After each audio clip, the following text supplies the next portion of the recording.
యావత్ దేశం republic day వేడుకలకు సిద్ధమవుతుంది. ఇక రిపబ్లిక్ డే అనగానే మొదటగా గుర్తొచ్చేది దేశ రాజధాని ఢిల్లీలో జరిగే రిపబ్లిక్ డే పరేడ్. ఈ వేడుకలను చూడడానికి ఎంతోమంది ఆసక్తి చూపిస్తున్నారు. ఎప్పటిలాగే రిపబ్లిక్ డే పరేడ్కు అధికారులు అన్ని రకాల ఏర్పాటు చేశారు. అలాగే హైదరాబాద్ కూడా రిపబ్లిక్ డే వేడుకలకు సిద్ధమైంది. దేశ రాజధానిలోని కర్తవ్య మార్గుతో పాటు పరిసర ప్రాంతాల్లో దాదాపు 14,000 మంది భద్రతా సిబ్బందిని మోహరించారు.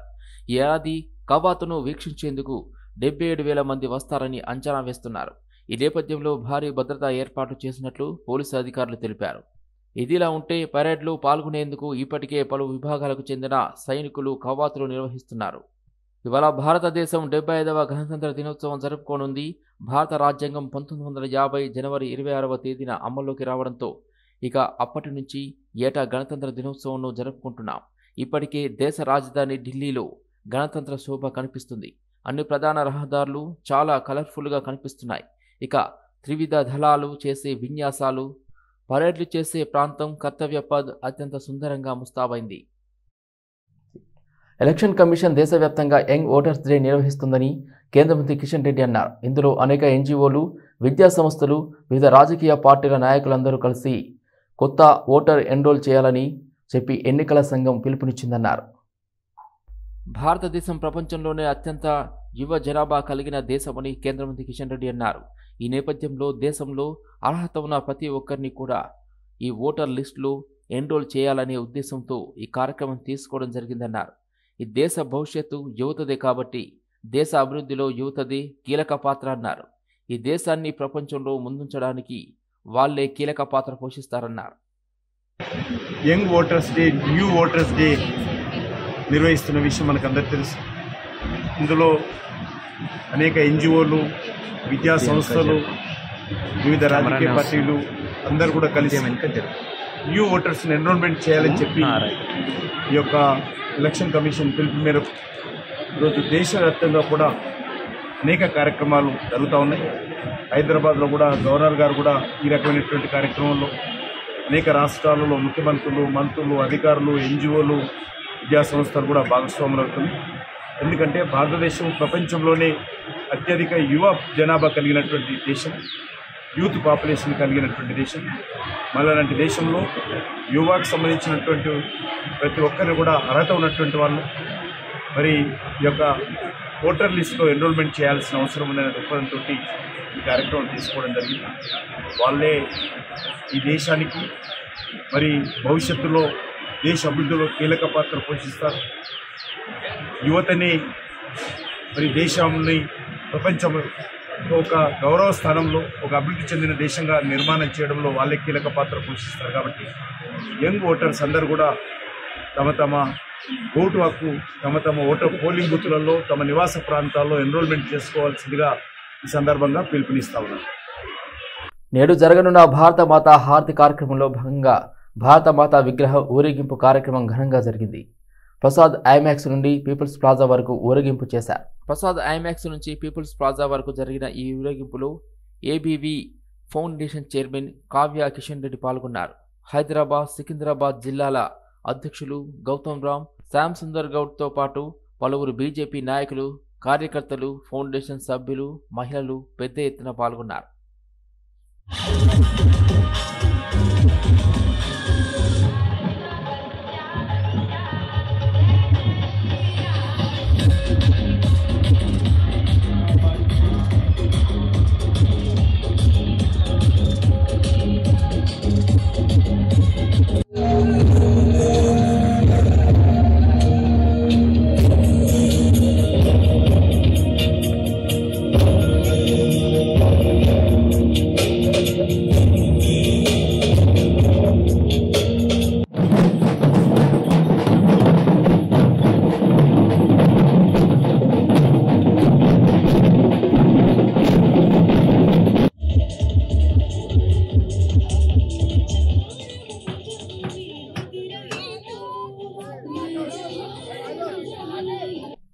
చార్లెస్ శోభరాజ్ ఇంట్లో పడుకుంటే బిల్లా రంగాలు ఊరూరు తిరుగుతూ పులి బయటకు వస్తుందని చెబుతున్నారని, కానీ పులి బయటకు వస్తే బోను రెడీగా ఉందని ముఖ్యమంత్రి రేవంత్ రెడ్డి ఆసక్తికర వ్యాఖ్యలు చేశారు. కాంగ్రెస్ పార్టీ బూత్ లెవెల్ ఏజెంట్ల సమావేశంలో ఆయన పాల్గొన్నారు. అధికారంలోకి వచ్చిన 100 రోజుల్లో హామీలు నెరవేరుస్తామని మనం చెప్పామని, కానీ బిల్లా రంగాలు మాత్రం 50 రోజులు గడవక ముందే హామీలు అమలు చేశారా అని ప్రశ్నిస్తున్నారని విమర్శలు గుప్పించారు. ఓవైపు చార్లే శోభారాజ్ ఇప్పుడు ఇంట్లో పడుకున్నారని, మరోవైపు బిల్లా రంగాలు ఏదేదో మాట్లాడుతున్నారన్నారు. చార్లే శోభారాజ్ ను బయటకు రమ్మనండి అంటూ ముఖ్యమంత్రి సవాల్ చేశారు. 10 ఏళ్లు అధికారంలో ఉండి దోచుకున్నాం, మిమ్మల్ని అవమానించాం, మమ్మల్ని క్షమించండి అంటూ వారు తిరుగుతున్నారన్నారు. 100 ఏలుకలు తిన్న పిల్లి తీర్థయాత్రకు వెళ్లినట్టుగా వారి వైఖరి ఉందన్నారు. ఫిబ్రవరి మొదటి వారంలో మీ అందరి అభిమానంతో ఇంకో 2 పథకాలను అమలు చేయడానికి మీ ప్రభుత్వం, ప్రజా ప్రభుత్వం సిద్ధంగా ఉన్నది. దద్దమ్మలారా, మీరా మమ్మల్ని అడిగేది 3650 రోజులు ఈ తెలంగాణ ఏలిన మీరు దళితులకు 3 ఎకరాల భూమి ఇయ్యలే, పేదలకు డబుల్ బెడ్రూమ్ ఇల్లు ఇయ్యలే, ఇంటికో ఉద్యోగం ఇయ్యలే, మైనారిటీలకు 12% రిజర్వేషన్ ఇయ్యలే, గిరిజనులకు 12% రిజర్వేషన్ ఇయ్యలే. ఏమి ఇయ్యని సన్నాసులు ఇవాళ మమ్మల్ని ఏమి ఇయ్యట్లేదని మీరు అడుగుతారా? మీకేమరుగుతుందని నేను అడుగుతున్న బిల్లా రంగాల్ని. ఇవాళ రాష్ట్రాన్ని దివాలా తీపించిండ్రు, 7 లక్షల కోట్ల అప్పు చేసిండ్రు. ఈ రాష్ట్రాన్ని కుక్కలు చెప్పిన ఇస్తరాకులాక చేసి ఈ రోజు ప్రభుత్వ ఉద్యోగస్తులకు జీత భత్యాలు ఇవ్వలేని పరిస్థితి ఉంది. మా బట్టన్న రోజు పొద్దున్నే లేచి గల్లపెట్టది చూస్తే దాంట్లో ఏంది లేదు, మొత్తం గుల్లై ఉంది. పార్లమెంట్ అభ్యర్థుల ఎంపిక వారం రోజుల్లో ఉంటుందని భారతీయ జనతా పార్టీ రాష్ట్ర అధ్యక్షుడు కేంద్ర మంత్రి కిషన్ రెడ్డి వెల్లడించారు. హైదరాబాద్ పార్లమెంటు స్థానంలో పోటీ కోసం కాకుండా గెలిపే లక్ష్యంగా బరిలో ఉండాలని శ్రేణులకు పిలుపునిచ్చారు. 3వ మోదీ అధికారంలోకి రావడం ఖాయమన్న కిషన్ రెడ్డి, కాంగ్రెస్, భారతీయ రాష్ట్ర సమితులు దోపిడీ దొంగల పార్టీలుగా ఆయన అభివర్ణించారు. భారతీయ రాష్ట్ర సమితి చేసిన అవినీతిపై కాంగ్రెస్ ప్రభుత్వం విచారణ చేసి శిక్షలు వేస్తుందంటే అది భ్రమే అవుతుందని ఎద్దేవా చేశారు. భారతీయ జనతా పార్టీ నిప్పు లాంటి పార్టీగా పేర్కొన్న కేంద్ర మంత్రి అది ఏ పార్టీతోనూ కలవదని స్పష్టం చేశారు. ఒకటే కొంచెం ఉండాలి హైదరాబాద్ పార్లమెంటులో, అది మజ్లిస్ పార్టీ వ్యతిరేకంగా. ఒకటే జెండా ఉండాలి మజ్లిస్ పార్టీ వ్యతిరేకంగా, అది భారతీయ జనతా పార్టీ జెండా మాత్రమే. ఆ దిశలో మనం కార్యాచరణ ప్రణాళిక రూపొందించాల్సిన అవసరం ఉంది. హైదరాబాద్ లో ఈసారి గెలవడం కోసం మాత్రమే పోటీ చేయాలి. కాబట్టి మీరందరూ కూడా దిశలో ప్లాన్ చేస్తున్నారు. ఏదో మనము ఇంటి పరిస్థితుల్లో మజ్లిస్ పార్టీ గెలుస్తాడు పోయిందా కాలం. ఈరోజు యూపీలో చూస్తా ఉన్నాం 70% మరి ముస్లిం సమాజం ఉన్నటువంటి ప్రాంతాల్లో కూడా బీజేపీ గెలిచినప్పుడు హైదరాబాద్ లో కూడా ఎందుకు గెలవాలంటాం. రష్యా లాంటి దేశాలకు చెందిన పారిశ్రామికవేత్తలు కూడా ఇప్పుడు హైదరాబాద్ వైపు చూస్తున్నారని మంత్రి శ్రీధర్ బాబు అన్నారు. హైదరాబాద్లోని హోటల్ ఐటీసీ కాకతీయలో నిర్వహించిన CII Telangana infra real estate సదస్సులో ఆయన పాల్గొన్నారు. దావోస్ పర్యటనలో మౌలిక వసతులపై చర్చించామని, సుస్థిరమైన విధానాలతో రియాలిటీ రంగం అభివృద్ధి కోసం కృషి చేస్తామన్నారు. విధానపరమైన నిర్ణయాల్లో పారిశ్రామికవేత్తల సహకారం కూడా అవసరమన్నారు. తెలంగాణ అభివృద్ధిలో అందరూ భాగస్వాములు కావాలన్నారు. ప్రభుత్వం నుంచి పారిశ్రామికవేత్తలకు ఎవరికి ఎలాంటి ఇబ్బందులు ఉండవని హామీ ఇచ్చారు. తెలంగాణలో కాంగ్రెస్ పార్టీ గెలుస్తుందా అని ఎన్నికల సమయంలో మాట్లాడుకున్నారని, కానీ తాము గెలిచి చూపించామని వ్యాఖ్యానించారు. 6 గ్యారెంటీలను తాము ఖచ్చితంగా అమలు చేస్తామన్నారు. గత ప్రభుత్వాలు ఏం చేసినాయి, మేము రాజకీయ పరంగా ముందుకు పోయి దాన్ని ఆపు చేసే ప్రయత్నం చేయకుండా మా విజన్ అంతా ఒకటే, రాష్ట్ర ప్రగతి ఇంపార్టెంట్. మాకు ముఖ్యం రాష్ట్ర ప్రగతి. ఆ రాష్ట్ర ప్రగతిలో భాగస్వాములం అవుతామని మీలాంటి వారు అందరూ కూడా ముందుకు వస్తున్న తరుణంలో మిమ్మల్ని అందరినీ కూడా భాగస్వాములను చేయాలి. మేము ఈ రాష్ట్ర ప్రగతిని మొత్తం దేశంలోనే అగ్రగామిగా ఉండాలని ఒక ఆలోచనతో ముందుకు పోతున్నాం. మా ఆలోచన నిజంగానే ఆచరణకు రావాలంటే మీలాంటి వారందరూ కూడా పెద్ద ఎత్తున భాగస్వాములు కావాలి. We were very sorry to hear from a dam safety official stating that they have designed the project in a wrong way. Police సంస్మరణ దినం సందర్భంగా నిర్వహించిన వ్యాసరచన పోటీల్లో గెలుపొందిన పోలీస్ సిబ్బందికి డీజీపీ రవిగుప్తా నగదు బహుమతులను అందజేశారు. రాష్ట్ర డీజీపీ కార్యాలయంలో జరిగిన ప్రత్యేక కార్యక్రమంలో ఈ బహుమతులను ఇచ్చారు. పోలీస్ సంక్షేమ విభాగపు ఐజీపీ స్టీఫెన్ రవీంద్ర తదితరులు సమావేశంలో పాల్గొన్నారు. గత పోలీస్ సంస్మరణ దినం సందర్భంగా జరిగిన వ్యాసరచన పోటీలు 2 విభాగాల్లో జరిగాయని తెలియజేశారు డీజీపీ రవిగుప్తా.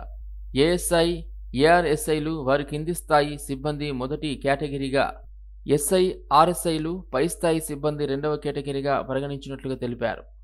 ఈ పోటీల్లో 12 మందిని విజేతలుగా నిర్ణయించామని వెల్లడించారు. ప్రథమ బహుమతిగా 20,000 రూపాయల నగదును, ద్వితీయ, తృతీయ బహుమతులకు 15,000, 10,000గా అందజేయాలని నిర్ణయించామన్నారు. విజేతలకు ఈ సందర్భంగా డీజీపీ అభినందనలు తెలియజేశారు.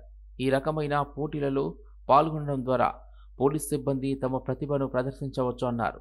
ఈ పోటీలోనే కాక భవిష్యత్తులో మరిన్ని పోటీలలో పోలీస్ సిబ్బంది పాల్గొని తమ ప్రతిభను చాటుకోవాలని సూచించారు.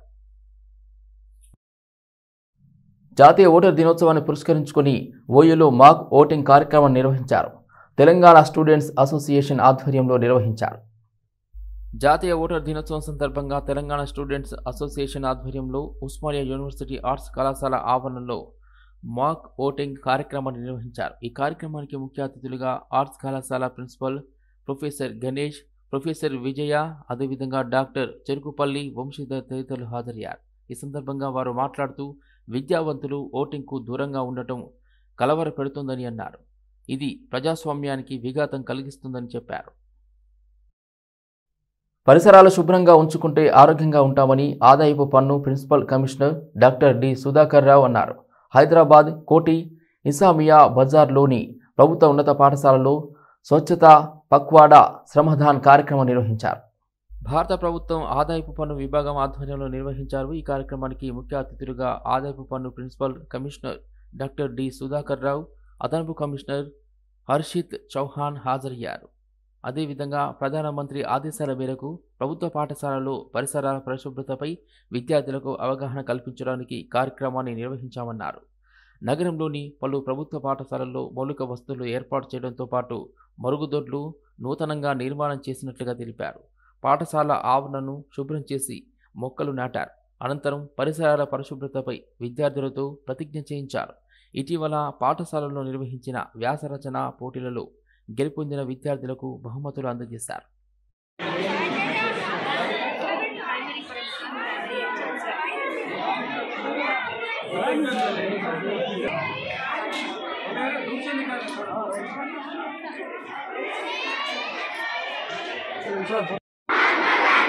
Secured freedom for Mother India. Now it is our duty to serve Mother India, the country, neat and clean.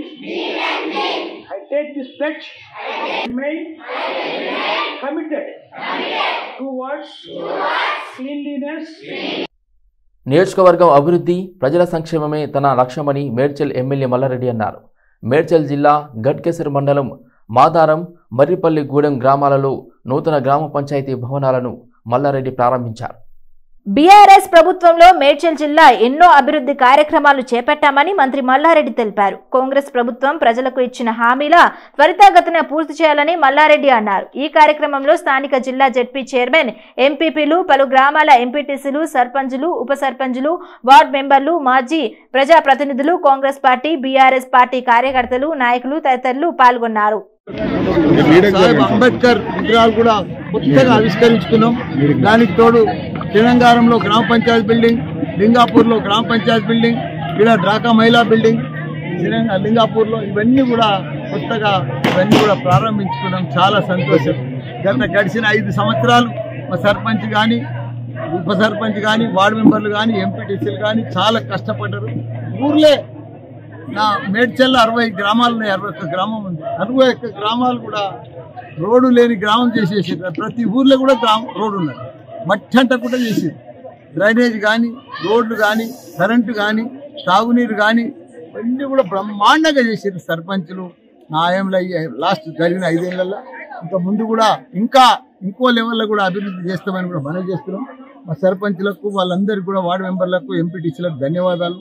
ఎందుకంటే ఒక సైనికుల మాదిరిగా గత 5 సంవత్సరాల సంది కూడా మా సీఎం కేసీఆర్ గారు మా ఆదేశాల మేరకు ప్రతి గ్రామంను కూడా అందరు ఒక క్రీడా మైదానం కానీ, ప్రతి ఒక్కరికి కూడా కేంద్రంలో బీజేపీ ప్రభుత్వం చేస్తున్న అభివృద్ధి కార్యక్రమాలన్నీ రాబోయే తరాలకు ఉపయోగపడేలా ఉంటాయని బీజేపీ మాజీ ఎమ్మెల్సీ రామచంద్రరావు అన్నారు. హైదరాబాద్ తార్నాకలో జాతీయ ఓటర్ దినోత్సవం సందర్భంగా బీజేవైఎం ఆధ్వర్యంలో నవయువ యువతతో ప్రధాని Narendra Modi video conference screen ఏర్పాటు చేశారు. ఈ కార్యక్రమానికి ముఖ్య అతిథిగా బీజేపీ మాజీ ఎమ్మెల్సీ రామచంద్రరావు హాజరయ్యారు. బీజేవైఎం దేశవ్యాప్తంగా 500 ప్రాంతాల్లో నరేంద్ర మోదీ మాట్లాడుతున్న వీడియో కాన్ఫరెన్స్ స్క్రీన్లను ఏర్పాటు చేశారని ఆయన అన్నారు. నరేంద్ర మోదీ లక్షల మంది యువతతో మాట్లాడారని అన్నారు. మొదటిసారి ఓటు వేసే అవకాశం యువత ఖచ్చితంగా ఓటు హక్కును వినియోగించుకొని దేశ అభివృద్ధిలో భాగస్వామ్యం కావాలని యువతకు పిలుపునిచ్చారు. నరేంద్ర మోదీ గారు భారతదేశ ప్రధానమంత్రి వారితో వీడియో కాన్ఫరెన్స్ ద్వారా వర్చువల్గా వారితో మాట్లాడడం కూడా జరిగింది. దాదాపు కొన్ని లక్షల మంది యువకులతో నరేంద్ర మోదీ గారు మాట్లాడుతూ మరి రాబోయేటటువంటి భారతదేశం ఇప్పుడు ఉన్నటువంటి యువ పీఢీకి సంబంధించినటువంటి భారతదేశం. హైదరాబాద్ మెట్రో రైలు ప్రణాళిక అధికారి మాజీ హెచ్ఎండిఏ డైరెక్టర్ శివబాలకృష్ణకు నాంపల్లి కోర్టు ఫిబ్రవరి 8 వరకు జ్యుడిషియల్ రిమాండ్ విధించింది. ఆదాయానికి మించి ఆస్తుల కేసులో తెల్లవారుజామున శివబాలకృష్ణ అరెస్ట్ చేసిన అధికారులు జ్యుడిషియల్ రిమాండ్ విధింపుతో చెంచల్గూడ జైలుకు తరలించారు. హెచ్ఎండిఏ మాజీ డైరెక్టర్ శివబాలకృష్ణ ఇంటిపై ఏసీబీ అధికారులు తనిఖీలు ముగిశాయి. ఆయన ఇంట్లో తనిఖీలలో దాదాపు 17 కోట్ల ఆస్తులను గుర్తించిన ఏసీబీ ఆస్తులున్నట్లు గుర్తించామన్నారు ఏసీబీ అధికారులు. మాజీ డైరెక్టర్ శివబాలకృష్ణకు ఫిబ్రవరి 8 వరకు జ్యుడిషియల్ రిమాండ్ విధింపు, చెంచల్గూడ జైలుకు తరలింపు. శివబాలకృష్ణను 12 గంటల పాటు ఏసీబీ అధికారులు ప్రశ్నించారు. ఇక బినామీల పేరు మీద ఆస్తులను కూడబెట్టినట్లు తెలిపారు. నగదు ఆస్తుల పత్రాలు అధికారులు స్వాధీనం చేసుకున్నారు. Hyderabad Jubilee hills hit and run driving కేసులో 5 వ్యక్తులను అరెస్ట్ చేసినట్లుగా ఏసీపీ హరిప్రసాద్ వెల్లడించారు. హిట్ రన్ కేసులో తారక్ రామ్ అనే వ్యక్తి అక్కడికక్కడే మృత్యువాత పడ్డారని, మరొకరు యేసురాజుకు తీవ్ర గాయాలయ్యాయని ఏసీపీ తెలిపారు. ఈ కారులో ప్రయాణం చేసినటువంటి ఆ కారు ఎక్కడ ఆపకుండా, ఎందుకంటే వాళ్ళు డ్రంక్ అండ్ కండిషన్లో ఉన్నారు కాబట్టి ఎక్కడన్నా పోలీసులు పట్టుకుంటారా అనే ఉద్దేశంతో నేరం చేశారు కాబట్టి వాళ్ళు అదే వేగంగా ఎక్కడ ఆపకుండా వాళ్ళు అప్ టు మనకి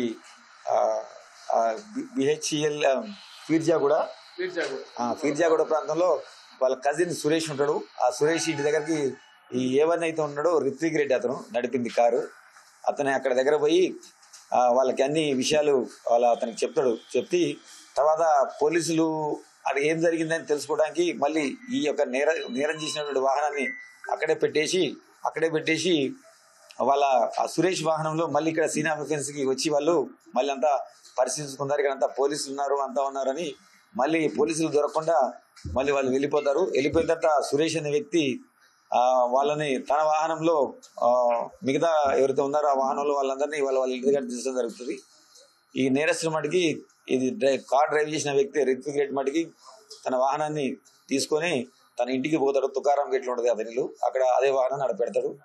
పెట్టిన తర్వాత ఈ విషయంలో నిన్న వాళ్ళ సిస్టర్ కంప్లైంట్ మీద, లీలావతి కంప్లైంట్ మీద మనం 304 పార్ట్ 2 337లో కేసు నమోదు చేసి మనం ఇన్వెస్టిగేషన్ చేయడం జరిగింది. ఆ పరిశోధనలో భాగంగా డిఐ వీరశేఖర్ గారికి నిన్న సమాచారం రావడం జరిగింది. వాళ్ళు అంతా నేరస్తులంతా ఒక ప్రాంతంలో ఉన్నారని తెలియగా మైత్రివనం ఎస్ఆర్ నగర్ ఏరియాలో పోలీస్ లిమిట్స్ ఉన్నారని తెలిస్తే అతను వెళ్ళి వాళ్ళని పట్టుకోవడం జరిగింది. 5 మంది వాళ్ళు మొత్తం నేరస్తులు. అక్కడ దొరికిన వాళ్ళు ఫస్ట్ రిత్విక్ రెడ్డి, అదేవిధంగా లోకేష్, అదేవిధంగా అభిషేక్, ఒక వైష్ణవి, అనికేత్, వీళ్ళు మొత్తం 5 మంది ఆ కారులో ప్రయాణం చేశారు. ఆ ప్రయాణం చేసి అంటే వాళ్ళు ప్రయాణం చేసిన విధానం ఏంటంటే మనకి ఇన్వెస్టిగేషన్లో ఫర్దర్గా తెలిసిందంటే వాళ్ళు రాత్రి అంతా 10:30-11 గంటల ప్రాంతంలో ఏవన్ రిత్విక్ రెడ్డి ఉన్నాడు అతను ఆ కారు తీసుకొని వర్ణా కారు తీసుకొని వీళ్ళందరినీ ఫ్రెండ్స్, అంటే అతనికి అమెజాన్లో ఈ మధ్యన జాబ్ వస్తుంది, ఆ ఉద్యోగంలో వీళ్ళందరికీ ట్రీట్ ఇస్తా అని చెప్పేసి వీళ్ళందరినీ రాత్రి 10:30-11 గంటల ప్రాంతంలో వేరే ప్లేస్ తిరుగుతారు వాళ్ళు. పేదవారికి ఉచితంగా మోకాల శస్త్రచికిత్సను చేస్తున్నట్లు KIMS sunshine hospital MD Guravareddy తెలిపారు. బేగంపేటలోని కిమ్స్ సన్షైన్ హాస్పిటల్లో లోటరీ సర్వోజన ఫౌండేషన్ ఆధ్వర్యంలో mobile bone joint x-ray unit అంబులెన్స్ను ఆయన ప్రారంభించారు. దేశంలోనే మొట్టమొదటిసారిగా ఆర్థోపెడ్ మొబైల్ క్లినిక్ను ప్రారంభం చేశామన్నారు. మోకాలు నొప్పులతో ఇబ్బందులు పడుతున్న నిరుపేదలకు హిప్స్, మోకాళ్ల శస్త్రచికిత్సలు ఉచితంగా అందించనున్నట్లుగా ఆయన తెలిపారు. ఇప్పుడు 65 ఏళ్ళు నాకు. సో ఇప్పుడు ఇక సంఘసేవ జనాలకి అఫ్కోర్స్ చేయాలని చెప్పి తాపత్రయం. ఆ సందర్భంగా ఈ సర్వేజన ఫౌండేషన్ పెట్టాం. దాంట్లో ఫస్ట్ ఇండియాలోనే ఫస్ట్ ఇది ఒక mobile bone and joint clinic with attached x ray unit attachment చాలా కష్టం. అయినా ఎక్స్రే అటాచ్ పెట్టి ఇక్కడే డిజిటల్ ప్రింటర్ కూడా ఉంటుంది. అంటే నేను రిమోటెస్ట్ విలేజెస్ లో కూడా వెళ్ళిపోయి అసలు కదలలేని వాళ్ళ దగ్గరికి నేను వెళ్ళిపోయి వాళ్ళు రావక్కర్లా అక్కడే ఎక్స్రే తీసి అక్కడే వాళ్ళకి ఏ ట్రీట్మెంట్ చెప్పి వాళ్ళని హైదరాబాద్ తీసుకొచ్చి మా కిమ్స్ హాస్పిటల్, సర్వజన ఫౌండేషన్ కొలాబరేషన్ లో వాళ్ళకి ఫ్రీగా మోకాళ్ళ ఆపరేషన్ అవనివ్వండి, తుంటి జాయింట్ ఆపరేషన్ అవనివ్వండి, లేకపోతే ఎముకలు అతుక్కోకుండా ఉన్న ఇబ్బందులు అవనివ్వండి, ఏదైనా సరే ఎముకలు కీళ్ళకి సంబంధించి అఫోర్డబిలిటీ అంటే వాళ్ళకి ఏమాత్రం ట్రీట్మెంట్ చేసుకోవాలని ఆర్థిక దుస్థితిలో ఉన్న వాళ్ళకి మేము రెడీగా ఉన్నామని చెప్పడానికి ఈ ఫౌండేషన్ స్టార్ట్ చేసాం. ఇది ఒక రకంగా రాష్ట్రంలో దొరల పాలనతో పాటు అప్రజాస్వామిక పాలన సాగుతోందని బీజేపీ రాష్ట్ర అధికార ప్రతినిధి రాణి రుద్రమ ఆరోపించారు. హక్కుల కోసం ప్రశ్నించే గొంతుకలను రాష్ట్ర ప్రభుత్వం నొక్కేస్తుందని ఆగ్రహం వ్యక్తం చేశారు. హైదరాబాద్లోని రాజేంద్ర నగర్ అగ్రికల్చర్ యూనివర్సిటీలో జరిగిన ఘటనే దీనికి నిదర్శనమని మండిపడ్డారు. యూనివర్సిటీ భూమి కోర్టు కోసం కాకుండా వర్సిటీకే ఉండాలని డిమాండ్ చేస్తున్న ఏబీవీపీ రాష్ట్ర కార్యదర్శి ఝాన్సీని మహిళా కానిస్టేబుల్ జుట్టు పట్టి లాగడం అరాచకమని వ్యాఖ్యానించారు. అయితే ఈ ఘటనపై పూర్తి స్థాయిలో విచారణ చేపట్టాలని డిమాండ్ చేశారు. జరుగుతున్నటువంటి పరిస్థితులు చూస్తుంటే తెలంగాణ రాష్ట్రంలో ఏ దొరల పాలన అయితే పోవాలని అనుకున్నామో అదే దొరస్వామ్యమే ఇంకా నడుస్తోంది అనేటువంటిది అర్థమవుతోంది. ఏ అప్రజాస్వామిక వాతావరణం పోవాలే, పరిపాలన పోవాలే అని అనుకున్నామో అదే అప్రజాస్వామిక వాతావరణం కొనసాగుతున్నట్టుగా కనిపిస్తోంది. ధర్నా చౌక్ ను మూసేసి ఆందోళనలు చేయకుండా చేసి ప్రజాస్వామ్య ప్రశ్నించే గొంతుకలను ఏ ప్రభుత్వం అయితే పూర్తి స్థాయిలో నొక్కేసి ఇవాళ గొంతు లేకుండా చేసినారో అది పోయి ఇవాళ ప్రతి ఒక్కరికి కూడా హక్కులను బాధ్యతలను గౌరవించేటటువంటి ప్రభుత్వం వస్తుందని మేం భావిస్తే ఇవాళ వచ్చినటువంటి ప్రభుత్వం కూడా అంతకు 10 రెట్లు ఎక్కువ హక్కుల కోసం పోరాటం చేసేటటువంటి వాళ్ళ గొంతు నొక్కేటటువంటి ప్రయత్నం చేస్తున్నారు. నిన్న హైదరాబాద్ లో రాజేంద్ర నగర్ యూనివర్సిటీలో వ్యవసాయ యూనివర్సిటీలో జరిగినటువంటి ఒక ఘటన అయితే చాలా అమానవీయమైనటువంటి ఘటన. బీసీ సమస్యల పరిష్కారం మేనిఫెస్టో అంశాల అమలుపై ముఖ్యమంత్రి రేవంత్ రెడ్డిని తన కార్యాలయంలో కలిశామని, సమస్యల పరిష్కారానికి ముఖ్యమంత్రి సానుకూలంగా స్పందించారని బీసీ రాజ్యాధికార సమితి అధ్యక్షులు దాసు సురేష్ తెలిపారు. రాష్ట్రంలో బీసీలు రాజకీయంగా ఎదిగేలా చూడాలని కోరామని అన్నారు.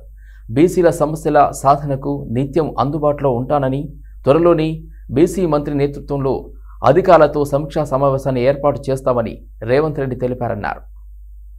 ప్రభుత్వంలో ఉన్నప్పుడు మరి వాళ్ళకి ఆలోచన ఎందుకు రాలేదని చెప్పేసి మేము అడుగుతున్నాం. మరి కవిత గారు ఏమంటారంటే మహిళా రిజర్వేషన్ లోపల బీసీలకు సంకోటం లేదు కాబట్టి మేము జాతీయ వ్యాప్తంగా మేము పోరాటం చేస్తామని చెప్పేసి అని కవిత గారు ఇటీవల ఎన్నికల కంటే ముందు చెప్పడం జరిగింది. మరి ఇప్పుడు మేము అడుగుతున్నాం వాళ్ళని, ఇప్పుడు పార్లమెంట్ సమావేశాలు జరగబోతున్నాయి కాబట్టి ఎందుకు మీరు బీసీ మహిళలకు మహిళా రిజర్వేషన్ లోపల సంకోటం లేని అంశాన్ని ఎందుకు మీరు పికప్ చేయకుండా కేవలం మహాత్మా జ్యోతిబా పూలే గారి యొక్క విగ్రహం గురించి మీరు మాట్లాడుతున్నారని చెప్పేసి మేము అడుగుతున్నాం. అదేవిధంగా ప్రభుత్వం నిన్న ముఖ్యమంత్రి గారు కూడా చెప్పినాం, మహాత్మా జ్యోతిబా పూలే గారు ఏదైతే నిన్న మనము భారతరత్న అందుకున్నటువంటి కర్పూరి ఠాకూర్ గారు కూడా గురువు గారు కాబట్టి తెలంగాణ రాష్ట్రం మనమంతా కూడా మహాత్మా జ్యోతిబా పూలే గారిని మనం ఆపాదించుకోవాలి. తప్పకుండా ప్రతి జిల్లాలో కూడా మహాత్మా జ్యోతిబా పూలే గారి యొక్క స్మృతివనాన్ని కూడా ఏర్పాటు చేయాలని చెప్పేసి మనం ముఖ్యమంత్రి గారిని వ్యక్తం చేసినాం. అయితే బీసీ సోదరులకు కూడా ఈ రోజు ఒక విషయాన్ని చెప్పదలుచుకున్నాం. ఏదైతే గత ప్రభుత్వం బీసీలకు చేసినటువంటి అన్యాయాలను ఎలిగెత్తి చాటడం, అదే రకంగా మన ఆవేదనను తెలియజెప్పడం వల్లనే ఈ రోజు ప్రభుత్వంలో ఒక మార్పు తీసుకున్నాం. రోడ్డు భద్రతా వారోత్సవాల్లో భాగంగా నల్లకుంట ట్రాఫిక్ పోలీసులు శబ్ద కాలుష్య రేసింగ్ వాహనాలపై ప్రత్యేక డ్రైవ్ను నిర్వహించారు. డ్రైవ్లో భాగంగా పోలీసులకు ఒక సూడాన్ దేశస్థుడు మార్చిన సైలెన్సర్ అమర్చిన బుల్లెట్ వాహనంతో వేగంగా నడుపుతూ పట్టుబడ్డాడు. రోడ్డు భద్రతా వారోత్సవాల్లో భాగంగా నల్లకుంట ట్రాఫిక్ పోలీసులు శబ్ద కాలుష్య రేసింగ్ వాహనాలపై ప్రత్యేక దృష్టి సాధించారు. పెద్ద శబ్దం గల హారన్లు, మార్చిన సైలెన్సర్లతో యువత వేగంగా వెళ్లి ప్రమాదాలకు కారణమవుతున్నారని ఇన్స్పెక్టర్ నాగరాజు చెప్పారు. శబ్ద కాలుష్యముతో అనేక రుగ్మతలు, ఆరోగ్య సమస్యలు ఉత్పన్నమవుతాయని పేర్కొన్నారు. హైదరాబాద్ పాత బస్తీ ఐఎస్ సదన్ పిఎస్ పరిధిలో ఇంటిపై టాస్క్ ఫోర్స్ పోలీసులు మెరుపు దాడులు నిర్వహించారు. వ్యభిచారం చేస్తున్న ఇద్దరిని అదుపులోకి తీసుకున్నారు. హైదరాబాద్ పాత బస్తీ ఐఎస్ సదన్ పోలీస్ స్టేషన్ పరిధిలో ఓ ఇంటిపై south east zone task force పోలీసులు మెరుపు దాడులు నిర్వహించారు. వ్యభిచారం చేస్తున్న ఓ ఇంట్లో ఇద్దరు కస్టమర్లు, ఒక అమ్మాయిని, ఓ నిర్వాహకుడిని అరెస్ట్ చేశారు. అబ్దుల్లాపూర్ మెట్లో అగ్ని ప్రమాదం జరిగింది. విజయవాడ జాతీయ రహదారిపై ఈ ప్రమాదం చోటు చేసుకుంది. రోడ్ రోలింగ్ వాహనంలో మంటలు చెలరేగాయి. అబ్దుల్లాపూర్ మెట్ వద్ద విజయవాడ జాతీయ రహదారిపై అగ్ని ప్రమాదం చోటు చేసుకుంది. జాతీయ రహదారి నిర్మాణ పనులు చేస్తుండగా రోడ్ రోలింగ్ వాహనంలో ఒక్కసారిగా మంటలు చెలరేగడంతో వాహనం పూర్తిగా దగ్ధమైంది. సమాచారం అందుకున్న ఫైర్ సిబ్బంది మంటలను అదుపులోకి తెచ్చే ప్రయత్నం చేశారు.